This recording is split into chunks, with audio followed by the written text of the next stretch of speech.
Adiknya Ahmad namanya Ali. Ali memiliki istri Syarifah Hana Al-Habsyi.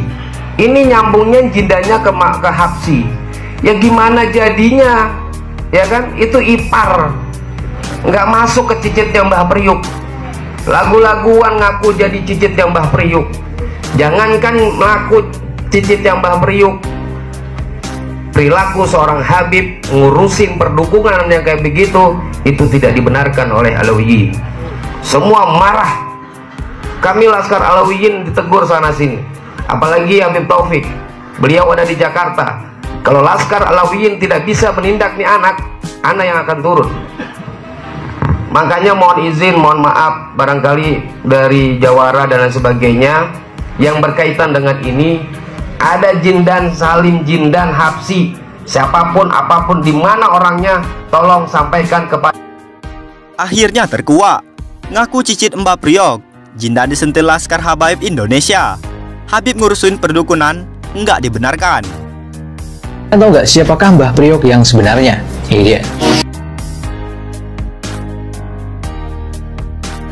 Mbah Priok atau yang bernama asli Habib Hasan bin Muhammad Al-Haddad lahir di Palembang pada tahun 1727 Masehi. Beliau kemudian wafat pada tahun 1756 Masehi dikarenakan kapal yang ditumpanginya bersama saudaranya yaitu Habib Ali Al-Haddad terkena ombak besar saat hendak berlayar menuju Pulau Jawa untuk menyebarkan Islam. Saat terseret ke sebuah wilayah semenanjung, Mbah Priok ditemukan sudah wafat, sehingga Habib Ali Al-Haddad yang saat itu masih hidup kemudian memakamkan Mbah Priok di dekat semenanjung yang saat ini bernama Koja, Jakarta Utara. Sebagai penanda makam, Habib Ali Al-Haddad juga meletakkan sebuah dayung dan Priok. Sebuah teori mengatakan bahwa Mbah Priok dikaitkan dengan penamaan Tanjung Priok. Namun hal ini tidak disetujui oleh para sejarawan dikarenakan nama Tanjung Priok sudah ada sejak abad ke-16 atau jauh sebelum masa Mbah Priok tiba. Ahli waris yang mengklaim sebagai keturunan dari Habib Ali Al-Haddad mengatakan bahwa Mbah Priok wafat pada saat masih bujang atau tidak memiliki keturunan. Namun hal ini dikatakan masih perlu penelusuran lebih lanjut. Gimana menurut kalian?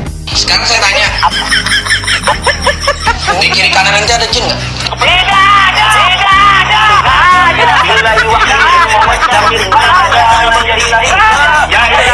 Ini salah jurusan. Saya terima tantangan dari Habib Dukun yang ingin adu tembak dengan pesulap merah. Kalau cuman bacot, gua pun lebih jago. Bilang sama Kong Haji Ridwan, ngecut kalian semua. Yo, gua mau. Ya, kalau kagak ada senapan, gua siapkan. Kagak usah banyak bacot, bawa beceng kau, bawa ini kau, kagak usah. Gua yang siapkan. Gimana? Kalau cuman bacot, ya, coba. Kagak usah nanti lihat dulu pelurunya, kagak usah. Acak.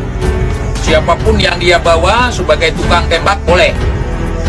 Tapi kalau dia meragukan saya yang nembak, boleh lihat sertifikat nanti. Ya, sertifikat saya. Apakah sertifikat tanah ataupun sertifikat rumah? Boleh. Saya bilang, kalau kena jebol saya, kena di kepala langsung tewas, hilang sebelah kepala saya. Sampaikan kepada si jin. Jangan pakai gotri, jangan pakai mainan. Pakai senjata fire, senjata api. Ya, kalian siapkan ke saya 1 miliar saja. Dobol kape. Tenan kui. Bilang sama pengacara kau, buat perjanjian. Ilmu kebal ada nggak? Ilmu kebal itu ada. Oke. Di agama kami tidak boleh loh, itu musik ini segala Iya, tidak boleh. katanya di maaf ya, di Islam katanya nggak boleh percaya dukun. Iya, tidak boleh percaya dukun. Tapi sementara ada beberapa agama yang masih mempercayai itu untuk ritual keagamannya gitu loh. Kalau memang mau berbicara masalah akhirat, kamu jadi kiai sekalian. Tapi di sini dia bilang, si pesulap merah bilang dia percaya goib. Setelah kami laporkan. Setelah kami laporkan, baru dia menggiring opini lagi. Seharusnya si pesulap merah itu harus tahu diri. Saya juga sebagai bagian daripada hamba Tuhan. Minta maaf lah di pesulap merah ini. Untuk minta maaf kepada para dukun karena dia udah berstigma negatif terhadap para dukun. Minta maaf aja kepada dukun, tapi itu nggak dilakukan. Jangan dengarkan Hotman Paris. Jangan dengarkan Hotman Paris. Kalau menurut saya itu sesat. Jangan dengarkan perintah menangkap dua kolektor. Jangan dengarkan. Assalamualaikum warahmatullahi wabarakatuh. Saya mau coba putar ulang dan akan jawab dan akan saya beri sanggahan terkait dua orang dari tim perdukunan ya. Yang satunya ngaku Habib, yang satunya juga katanya pengacara ya. Seperti ini videonya. Bahasa saudara Marcel atau pesulap merah ini kan kayak orang habis nyabu gitu. Jadi hari ini A, besok berubah lagi C, D. Jadi kayak ambigu. Tidak bisa ada yang dipegang bahasanya. Bukankah apa yang dia nyatakan itu dia sedang menceritakan dirinya sendiri? Jujur jawab tanya saya. Iya. Pernah pakai jasa dukun nggak? Nggak pernah. Kenapa? Ya kami dari kesultanan, kan saya cucunya sultan, Mas. Saya cucu kandungnya sultan. Kalau dari kami kan di kesultanan nggak percaya gitu-gituan, Mas. Di kesultanan nggak percaya gitu-gituan, Mas. Di kesultanan nggak percaya gitu-gituan, Mas. Dan jadi pertanyaan saya terakhir, Mas percaya dukun nggak? Saya percaya dukun. Gara aja percaya. Mas tidak pernah memakai jasa dukun? Nggak pernah.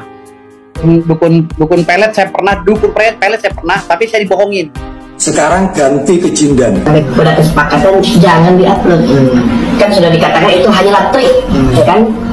Mungkin kata-kata saya itu kenapa tidak diunggah juga, tidak dimasukkan juga begitu kan? Beb, kalau memang kamu merasa pada saat momen pembuktian di video itu, di tempat itu, di lokasi yang sama pada saat itu juga kamu ada pernyataan yang dimana ini hanya trik dan kamu merasa ini dipedot-pedot, diedit, diputus-putus, mana video dari timmu? Saya cari jejaknya nggak ada, buktikan. Atau mungkin saya yang nggak ada, kasih saya link. Kan nggak mungkin juga toh dari timmu tidak mengambil videonya. Ayo dong tunjukkan. Jangan hanya alibi, jangan hanya cari alasan aja. Maka jikalau engkau wafat nih, itu video nggak dihapus, itu mengalir amal kejelekan ente, mengalir itu. Iya betul, akan mengalir terus. Ini amalan-amalan videomu seperti ini. Dan jikalau seorang kaum muslim melihat jin, itu daguan syahadat, itu yang saya bantah. Kalau seorang muslim melihat jin, diragukan syahadatnya. Habib, Imam Syafi'i berkata dalam Tobaqat Syafi'iyah, barang siapa saja yang melihat jin, yang merasa dirinya mampu melihat jin, sungguh kesaksiannya dibatalkan. Kesaksian apa? 2 kalimat syahadat. Aku bersaksi tiada Tuhan selain Allah, dan aku bersaksi Muhammad utusan Allah. Kesaksiannya dibatalkan, Beb. Ini Imam Syafi'i yang bilang. Pesulap merah mengatakan, jikalau seorang muslim yang melihat jin, itu daguan syahadatnya. Nenek saya itu yang ngajarin ngaji jin. Saya pribadi nih, saya cucunya nih, cucu saya pribadi. Ini saya ngantri makannya. Semoga amalan ibadah mengalir seperti apa yang kamu katakan, Bib. Marcel ini pernah melakukan hipnotis terhadap wanita yang bukan muhrimnya dengan menikmati kegiatan tersebut dengan sungguh-sungguh. Seperti dia menghipnotis cewek di bangku, dipeluk, dibelai. Buat apa dipeluk? Alasan dia katanya inilah bentuk pelet yang sesungguhnya melalui hipnotis. Oh iya kan contoh. Iya contoh. Tetapi kan kalau kita berbicara lagi, kalau si Marcel mau berbicara lagi masalah estetika dan etika dalam agama, adab, ya kan, berkaitan dengan agama Islam, itu kan tidak muhrim. Iya betul. Makanya saya bilang tadi tapi yang dihipnotis nuntut nggak? Yang hipnotis tidak, tetapi estetika normanya akhirnya kena gitu. Allah Azza wa Iya, Jalla. makanya saya berbicara masalah Allah Azza wa Jalla. Kalimat yang diucapkan oleh Marcel pesulap merah yang menurut saya kuat banget, dan ini tentang keimanan. Simak deh. Berarti takut dong Marcel dengan hal seperti itu gitu? Enggak. Karena totalitas saya percaya perlindungan Allah Azza wa Jalla itu yang paling kuat. Masya Allah. Jadi mau bagaimanapun kamu berusaha untuk menyerang, kan ada tuh kalau nggak salah hadis atau ayat Al-Quran yang menyatakan Allah itu pelindung yang paling kuat. Ketika ada sekelompok orang yang ingin menyakiti kamu, ketika Allah tidak menyetujuinya, maka nggak akan terjadi. Keren banget sih ini. Pemahaman ini merujuk pada hadis yang juga bisa kita temukan di kitab Arba'in An-Nawawi, tepatnya di hadis ke-19, di mana saat itu Rasulullah sedang memboncengkan sepupunya Ibnu Abbas sembari memberikan nasihat. Dalam hadis pembukanya, ya gulam, inni u'allimuka bi kalimat, wahai anak muda, anak kecil, saya akan nasihati kamu beberapa kalimat.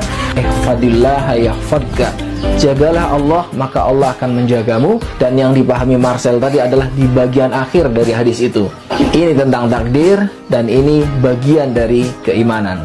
Oh ya, teman-teman yang mau punya kitab Arba'in An-Nawawi berisi hadis-hadis sahih, bisa klik link WA yang di bio. Akhirnya terkuak. Ngaku cicit Mbah Priok, Jindan disentil Laskar Habaib Indonesia. Habib ngurusin perdukunan, nggak dibenarkan.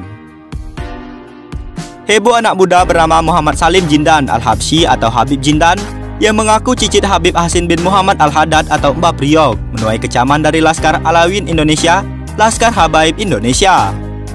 Seorang perwakilan Laskar Habaib Indonesia dalam sebuah video membeberkan nasib dari Jindan. Kesimpulannya, pemuda tersebut dipastikan bukan keturunan Mbah Priok. Ini enggak masuk ke cicitnya Mbah Priok. Lagu-laguan ngaku jadi cicit Mbah Priok, kata lelaki tersebut di hadapan para jemaah. Lagi pula, lelaki itu melanjutkan, seorang Habib atau keturunan Nabi Muhammad SAW tak pantas bergabung dengan Persatuan Dukun Indonesia.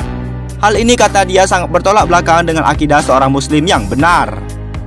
Perilaku seorang Habib ngurusin perdukunan yang kayak begitu, itu nggak dibenarkan oleh Alawiyyin, ujarnya. Akibat pengakuan Jindan yang kadung ramai di tengah publik itu, Laskar Habaib Indonesia kena teguran keras dari para ulama. Semua marah, kami Laskar Alawiyyin ditegur sana-sini, ujarnya. Karena itu, dia berharap agar pesannya ini sampai ke telinga Jindan.